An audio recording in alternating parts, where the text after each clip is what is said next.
Welcome back. We have Dr. Ched Wagoo here on behalf of MemorialCare Saddleback Medical Center.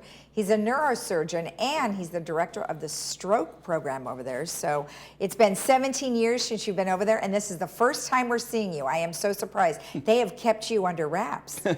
Welcome to the show. Thank you so much. Thank you for having me on the show today. Such a pleasure seeing you today. Well, we're really glad you can make it in. As we were talking a little bit off camera, you know, it takes a big team over there. I guess you could say it takes a village. Yes. And there's lots of different moving parts with strokes and their department. But before we get into that, just tell me a little bit about yourself. And obviously you've been with MemorialCare for a long time. Yes, I have. I'm actually originally from New York, trained out in New York for medical school and neurosurgery training. Okay. I did a subspecialty fellowship in interventional neuroradiology and endovascular neurosurgery in Indianapolis, and then migrated to warm and sunny kind of Southern California. The last 100 and so days, not so much. Yeah, exactly. And so I've been in this area for about 17 years or so. Okay, great. And you never look back, right? Never really looked back. Excellent, excellent. Did you come in as a medical director, or were you doing something else at the hospital?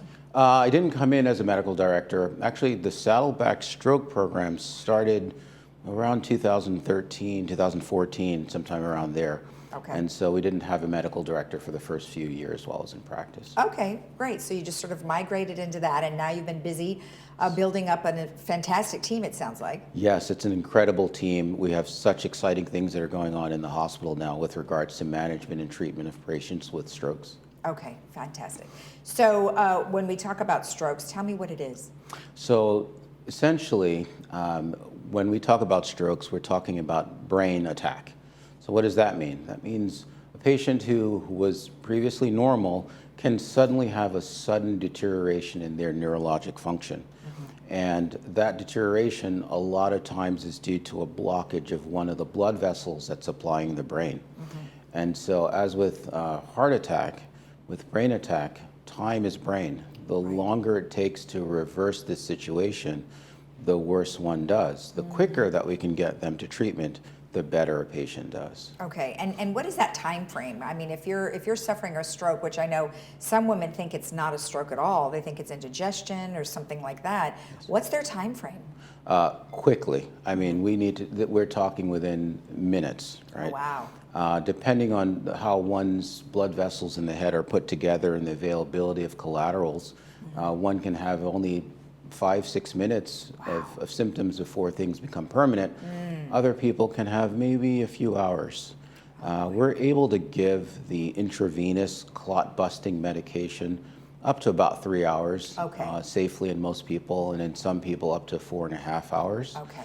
And then we have the option of doing intervention, which means going in and mechanically restoring blood supply to the brain and opening up the blood vessel up to about 6 hours, but even that's sometimes variable depending on the circulation that one has. Okay. Sometimes we can do it even later, up to 24 hours after the symptom onset. Okay, and let's talk about the symptoms. What are the symptoms?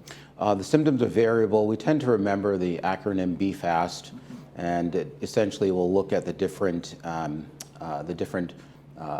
occurrences that might happen with a patient, maybe issues with balance or vision, and the part of the visual field might be missing, or weakness in the face, the arm or the leg, numbness or tingling or weakness.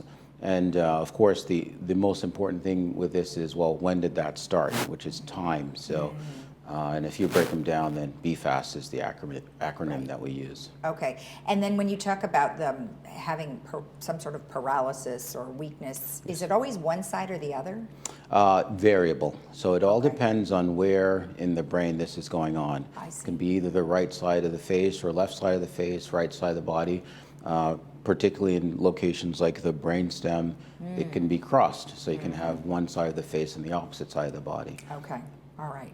It's just so interesting because, like I said, a lot of people don't necessarily recognize that they're having a stroke until they get to the hospital. And then you've had a stroke. And there's so many different things that can happen, like you mentioned. It could be a permanent or maybe a temporary situation. Yes. So to get to the hospital is really the best thing to do as soon as possible. What would let's say they called an ambulance, can the ambulance operators and the medical folks there help them at that time that they arrive at their home? Not yet. There's a lot of investigation into what might be available as far as mobile stroke treatments. We're certainly not doing that yet in Orange County. Okay. And so the idea is to get to a center that can handle a stroke, of which Saddleback Memorial Center is. Yeah. It is a designated stroke receiving center, and soon will be a thrombectomy capable center with DNV. Wow, that's excellent. That's great.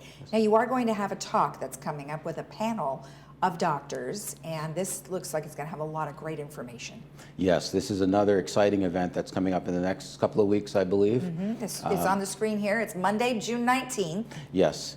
In addition to being able to discuss management, prevention, and treatment of stroke, we'll also be discussing other very exciting topics such as management of neck and back pain, compression fractures that might occur in patients, management of brain tumors and skull-based lesions. Oh, that's so there's great. a lot coming up.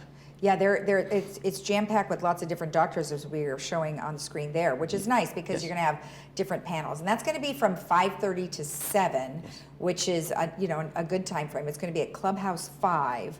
Now, what are some of the things that are like you're going to have? Is each person going to give a talk about their specialty, and then you'll have a Q&A, or how is it going to work? Yes, so that's exactly the format that's going to be used. Each surgeon, each participant will discuss a topic of interest, basically for for all of us and for the community, and then there'll be a Q&A afterwards. Okay, fantastic. Now, what's interesting is we just held up one of the flyers and it has a QR code on it. So I just found this out the other day that you could literally take your phone right now and you can put it on your screen on that QR code. You have to be on photo, and it'll pick it up. It'll take you right to the information. I didn't know you could do that on the TV. That's pretty Where awesome. have I been for the last 20 years or whatever? But anyway, that's awesome. Well, thank you so much. Good information, and I'm glad we finally got you in here. Thank you so See, much. now you did so well, they're going to have you come back. Awesome. Thank you. It's a pleasure. All Thanks right, very thank much. you. Take care. If you want more information about anything that we have discussed here or about the program that's going to be happening, you can always RSVP to Jessica Sanders by calling 949-452-3791, or you can just call her and ask her about the information and she'll forward it off. Or you can go to their website, which is memorialcare.org/LW Neuro. We'll be right back.